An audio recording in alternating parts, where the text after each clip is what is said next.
जयपुर के निर्जा मोदी स्कूल को Amayra suicide case में central board of secondary education ने जांच में दोषी माना है और सीबीएसई की 2 मेंबर वाली कमेटी की रिपोर्ट के बाद में स्कूल को कारण बताओ नोटिस जारी किया गया है। प्रबंधन को 30 दिन के भीतर जवाब देना होगा और इसके बाद में सीबीएसई आगे की कार्रवाई करेगा। जांच में सामने आया कि 4th क्लास की स्टूडेंट अमायरा लगातार बुलिंग की शिकायतें कर रही थी, लेकिन उसे अनसुना किया गया। फॉरेंसिक जांच से पहले घटनास्थल को भी धोने जैसे गंभीर अपराध भी किए गए। तो सीबीएसई ने जांच में स्कूल को दोषी माना। कारण बताओ नोटिस भी जारी किया गया है कि आखिर जब एक छोटी सी मासूम बच्ची अमायरा बार बार स्कूल प्रशासन से शिकायत कर रही थी, बुलिंग जैसी शिकायतें अपने लेकर के स्कूल प्रशासन के पास में पहुंच रही थी, तो आखिर क्यों उसकी शिकायतों को अनदेखा किया गया। इसीलिए अब सीबीएसई ने जांच में स्कूल को दोषी माना। पेरेंट्स जो हैं वो भी कह रहे हैं कि जो दोषी है उन पर कार्रवाई की जानी चाहिए, स्कूल की मान्यता को भी रद्द कर देना चाहिए, क्योंकि लंबा समय एक बीत चुका है, लेकिन अभी तक इस मामले में जो कार्रवाई होनी चाहिए वो कार्रवाई अभी तक नहीं हो रही है। और जैसा कि हमने देखा था किस तरीके से अमायरा जो कि बिल्डिंग से ऊपर से कूद गई, उसके बाद में स्कूल प्रशासन ने वहां से सबूतों को मिटाने की भी कोशिश की, सबूतों के साथ में भी छेड़छाड़ की गई। इस तरीके से सबूत के अगर स्कूल प्रशासन की कोई गलती नहीं थी तो सबूतों के साथ में छेड़छाड़ नहीं करना चाहिए था। इसीलिए अब स्कूल को दोषी माना गया है। निर्जा मोदी स्कूल छात्रा सुसाइड से जुड़ा हुआ ये पूरा मामला आपको बता रहे हैं। सीबीएसई ने जांच में स्कूल को दोषी माना है और कहा है कि 30 दिन के अंदर कारण बताओ नोटिस जारी करें कि आखिर क्यों एक छोटी मासूम बच्ची अमायरा जो कि बार बार अपनी शिकायतों को लेकर के पहुंच रही थी, उसकी शिकायतों को क्यों अनदेखा किया गया।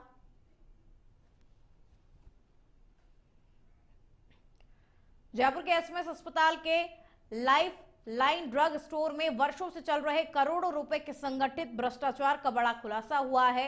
एसीबी जांच में सामने आया कि पूर्व फार्मासिस्ट सुनील कुमार मीणा और वरिष्ठ सहायक मदन लाल बैरवा ने 2012 से 2019 तक निजी फर्मों से मिलीभगत कर सॉफ्टवेयर में हेराफेरी की, एलडी पेनल्टी की एंट्री रोक दी, जिससे कंपनियों को बड़ा फायदा मिला और लगभग 5 करोड़ की एलडी राशि में से लगभग 4 करोड़ की वसूली तो परिवाद के बाद में हुई, लेकिन 1 करोड़ 43 लाख रुपए अब भी 20 फर्मों पर बकाया है। और 2024 में ड्रग स्टोर में आग लगने के बाद जांच पड़ताल तेज हुई और सरकार को हुए आर्थिक नुकसान का खुलासा हुआ।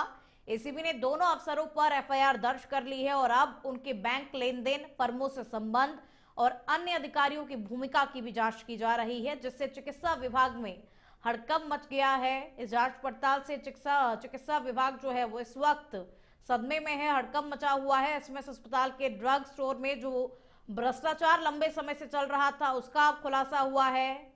2 अफसर जिन्होंने सॉफ्टवेयर में हेराफेरी की और घपला किया, यहां पर अब जांच पड़ताल इस पूरे मामले को लेकर के की जा रही है। एसीबी ने दोनों अधिकारियों पर एफआईआर दर्ज कर ली है, साथ ही इस मामले को लेकर के आगे की कार्रवाई में एसीबी की टीम जुटी हुई है।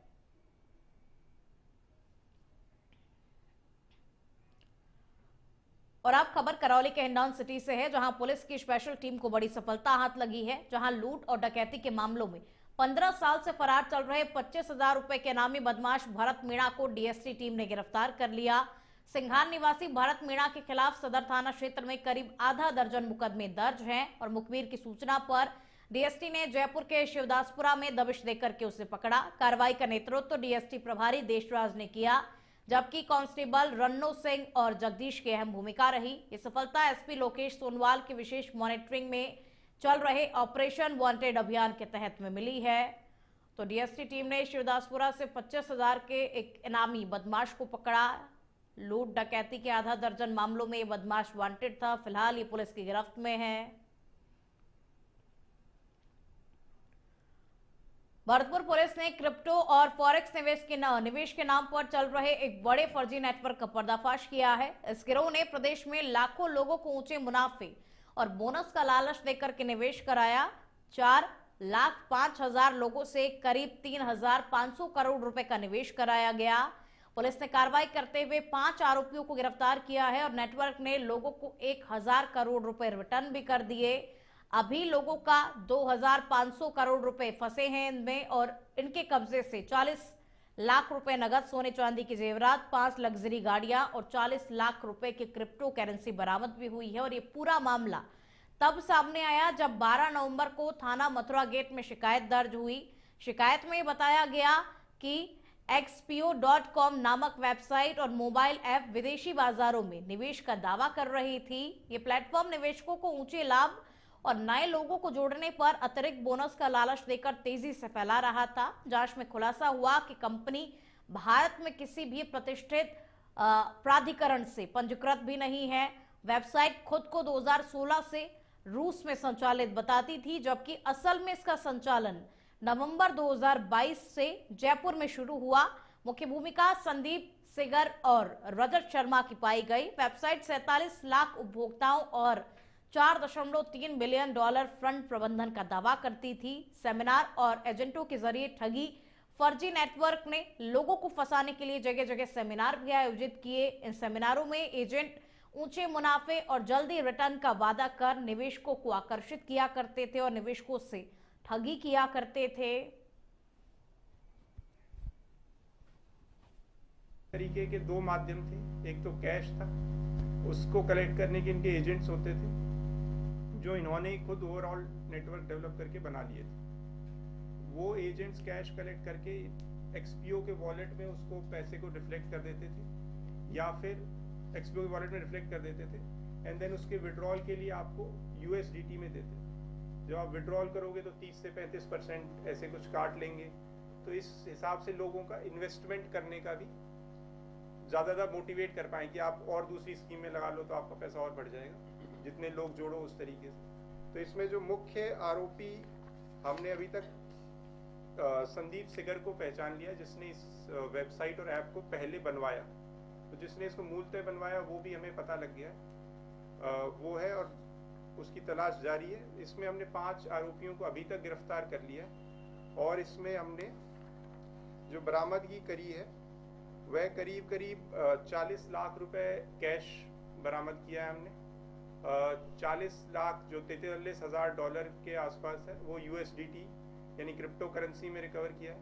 5 लग्जरी गाड़ी जिसमें एक मर्सिडीज, एक फॉर्च्यूनर, एक एक्सयूवी और 2 स्कॉर्पियो हैं जिनकी कीमत करीब 3 करोड़ है। तो जयपुर में प्रस्तावित धर्मांतरण कानून को लेकर राजनीति बयानबाजी तेज हो गई है और अब इसी कड़ी में सिविल लाइंस से बीजेपी विधायक डॉक्टर गोपाल शर्मा ने कांग्रेस पर निशाना साधते हुए कहा कि कानून का विरोध करना कांग्रेस की सनातन विरोधी मानसिकता को दिखाता है। उन्होंने दावा किया कि दबाव, लालच या किसी भी तरह के प्रलोभन से हो रहे धर्मांतरण को रोकने के लिए सख्त कानून जरूरी है और शर्मा के मुताबिक मौजूदा सरकार का लक्ष्य धार्मिक स्वतंत्रता की रक्षा करना, सामाजिक सौहार्द बनाए रखना और सांप्रदायिक साजिशों पर रोक लगाना है, जबकि कांग्रेस इस मुद्दे को राजनीति का रंग देकर लोगों को भ्रमित कर रही है। विधायक ने कहा कि धर्मांतरण विरोधी कानून समाज की सांस्कृतिक जड़ों की सुरक्षा के लिए आवश्यक कदम है और सरकार इसे लागू करने के लिए पूरी तरीके से प्रतिबद्ध है। नहीं, वो तो हमेशा व्यंग्य की भाषा ही बोलते हैं और उसका ज़्यादातर जो अर्थ होता है वो अपनी ही उनकी पार्टी के खिलाफ होता है। धर्मांतरण के ऊपर अगर कोई व्यंग्य कर रहे हैं तो धर्मांतरण का सबसे ज़्यादा अगर किसी ने विरोध किया हमारे इन 100 वर्षों में तो महात्मा गांधी जी ने किया। महात्मा गांधी जी ने न केवल धर्मांतरण का विरोध किया बल्कि उन्होंने यहाँ तक लिखा कि अगर मूल धर्म से गए हुए व्यक्ति को वापस लाने का प्रयास होता है तो उसका भी स्वागत होना चाहिए। तो अब कहाँ महात्मा गांधी जी और कहाँ ये सब। स्थित गुजर की घाटी में लेपर्ड के साथ में मारपीट का वीडियो वायरल होने के बाद वन विभाग में हड़कंप मच गया। लेपर्ड के दिखने पर नाहरगढ़ रेंजर रघुवेंद्र सिंह राठौड़ और उनकी टीम मौके पर पहुंची, जहां वो सीढ़ियों के नीचे बैठा हुआ मिला और बाद में जंगल में चला गया। रात करीब 9 बजे सोशल मीडिया पर युवकों द्वारा लेपर्ड पर हमला करते हुए वीडियो सामने आया। वन विभाग ने इसे गंभीर मानते हुए वन्य जीव संरक्षण अधिनियम के तहत मामला दर्ज किया। 3 दिनों तक तलाशी अभियान चलाया गया, लेकिन लेपर्ड का कहीं पता नहीं चल सका। इस बीच आरोपियों के परिजन हवा महल विधायक बालमुकुंदाचार्य से मिले और बेगुनाह लोगों की गिरफ्तारी का आरोप लगाया। विधायक जब अरण्य भवन पहुंचे, जहां उन्होंने अधिकारियों से बातचीत कर कहा कि कि वन विभाग और पीड़ित परिवार को न्याय मिले और निर्दोष लोगों को तुरंत रिहा किया जाए। और आज सिविल लाइंस में देखा गया, कुछ दिनों पहले दुर्गापुरा में देखा गया, जयसिंहपुरा खोर में रोज आता ही है। तो मूवमेंट इनका बढ़ रहा है, कहीं ना कहीं ये इनका परिवार बढ़ रहा है, इस वजह से इनका आना जाना हो रहा है। और ये लोग तो जमाने से, राजाओं के जमाने से रहते आ रहे हैं, पीढ़ियों से लेपड़िया रहते ही थे, तभी तो नारगढ़ कहते हैं उसको। नार खूब रहते थे यहाँ, और उनके साथ ये लोग रहते आ रहे हैं, कभी कोई ऐसी बात नहीं हुई। इन दिनों में एक आध दुर्घटना घटी है, आज अधिकारियों से बैठ के बैठक हुई है, उन क्षेत्रों में तारबंदी करनी है, दीवारें ऊंची करनी है, सुरक्षा के लिए और क्या व्यवस्था कर सकते हैं हम लोग, वो करना है, उसकी तैयारी की जाएगी। ये 14 तारीख को क्या रात को 11 साढ़े 11 बजे एक लेपर्ड आया और पीछे भैंस की इसने अतिक्रमण किया।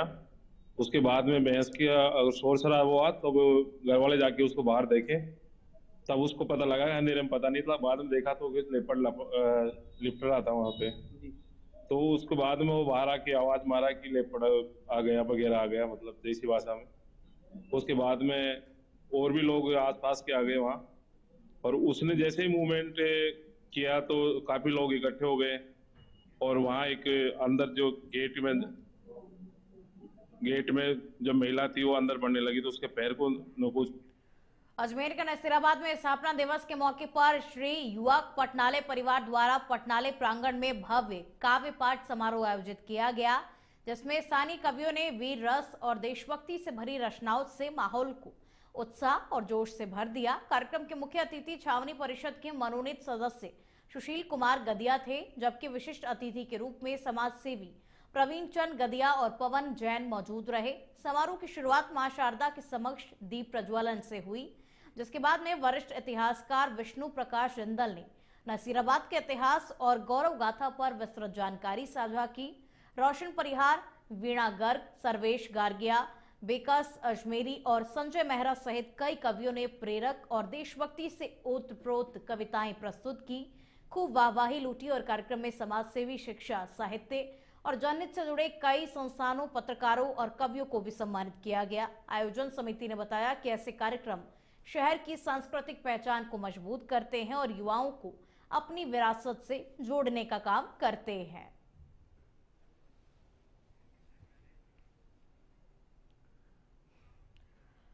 और अब खबर करौली के हिंडौन सिटी से है, जहां पुलिस की स्पेशल टीम को बड़ी सफलता हाथ लगी है, जहां लूट और डकैती के मामले में 15 साल से फरार चल रहे 25,000 रुपए के नामी बदमाश भरत मीणा को डीएसटी टीम ने गिरफ्तार किया।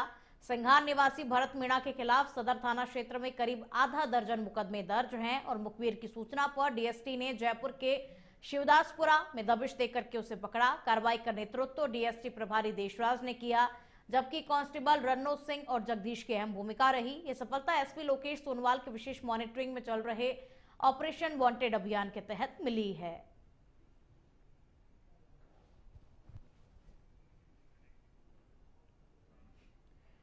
सुमेरपुर पंचायत समिति में प्रशासनिक पुनर्गठन के तहत ग्रामीण विकास एवं पंचायती राज विभाग ने 4 नई ग्राम पंचायतों बाबा गांव, बड़गावड़ा, जाखोड़ा और पुराड़ा का सृजन किया है। इनके जुड़ने के बाद में सुमेरपुर पंचायत समिति क्षेत्र में अब कुल 34 ग्राम पंचायतें हो गई हैं और ये कदम स्थानीय प्रशासन को मजबूत बनाने और ग्रामीण विकास की गति बढ़ाने के लिए महत्वपूर्ण माना जा रहा है। नई ग्राम पंचायतों के गठन पर ग्रामीणों ने मुख्यमंत्री भजनलाल शर्मा, स्थानीय विधायक जोराराम कुमावत और भाजपा प्रदेश अध्यक्ष मदन राठौड़ का आभार व्यक्त किया।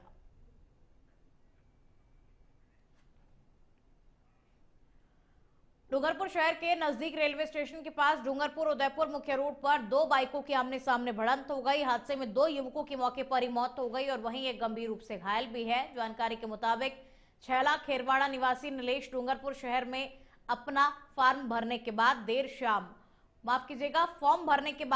शाम गांव की तरफ आ रहा था और इसी दौरान सामने से आ रही बाइक से उसकी टक्कर हो गई, जिससे नीलेश और दूसरी बाइक पर सवार एक युवक की मौत हो गई और वहीं एक अन्य युवक घायल हो गया, जिसका इलाज चल रहा है। हमें अचानक खबर मिली कि यहाँ पे रेलवे स्टेशन के वहाँ पे एक अचानक ही एक दुर्घटनाग्रस्त हुई है। बहुत मतलब गंभीर हालत में 3 बाइक सवार जो थे और वो गंभीर हालत में चोट पे पहुंचे हैं। और वहाँ पे जैसे ही हम वहाँ पे पहुंचे अचानक हमने देखा कि एक बाइक सवार को तो दूसरा कोई ले चुका है और दूसरा जो था उसको पूरी तरह से क्षतिग्रस्त हो चुका था वो, और उसे हमें बहुत ही ज़्यादा गंभीर अवस्था में उचित उपचार देकर और तुरंत ही हमें यहाँ पे पहुँचाया है। और अभी वो यहाँ पे बहुत ही ज़्यादा गंभीर अवस्था में है और यहाँ पे प्राथमिक उपचार उसका चल रहा है एक का तो, और अननोन है पेशेंट तो।